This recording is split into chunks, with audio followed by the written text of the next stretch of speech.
I contracted COVID March 13th. I found out later I was one of the first 50 people hospitalized in the state of Indiana. And at the time, they induced me in coma. So I had no idea what was going on. They told my daughter that after a week on the ventilator, if I didn't get better in the next 24 hours, that there was nothing more they could do to go ahead and get my affairs in order. Because at the time I was on the ventilator, nobody was getting off the ventilator. Everybody was dying. My condition slowly started to improve to the point where they felt comfortable taking me off the ventilator. And I got released and discharged right before Easter in 2020. Kind of set up a makeshift, my own kind of hospital bed in my living room because I was quarantined for another 2 weeks. During that quarantine period is when I had some close friends reach out to me, ask me if I had a Bible. I was ashamed to say no, I didn't. It's Phil and Linda Gibson. They sent me, this was my first Bible. You know, at the time I didn't have anybody in my life to explain like what things meant. So as I read through Genesis, I felt like I wasn't understanding what was going on, and I didn't have anybody to explain it. I wasn't in church, so I put the Bible down.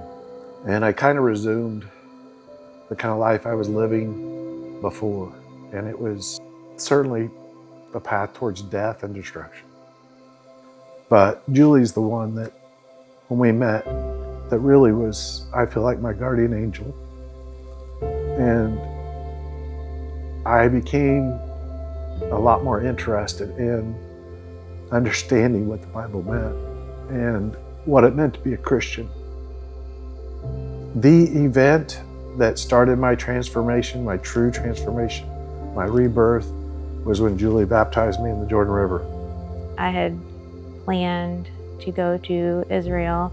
That was always a dream trip of mine, and then COVID happened and got canceled. And now looking back, I think, well, that all happened because Tom was supposed to go with me and I was supposed to baptize him.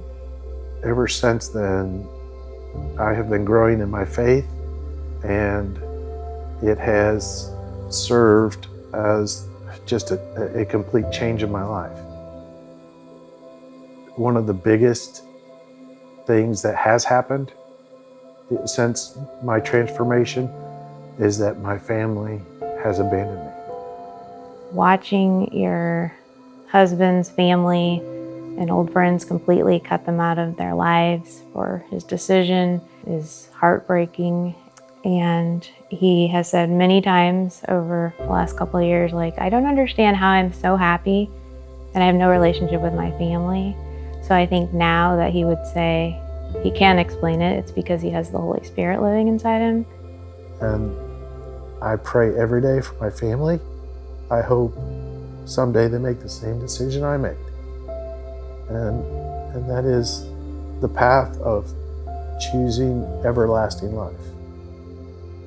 Watching God transform his heart has been emotional for sure. If you told Tom 5 years ago, in 5 years from now, you will be a member of a church actively serving in multiple Bible studies, all of those things, I don't think he would believe it.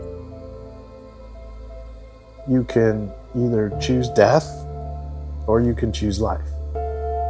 And following Jesus is choosing life. There's no doubt in my mind that this is part of God's plan.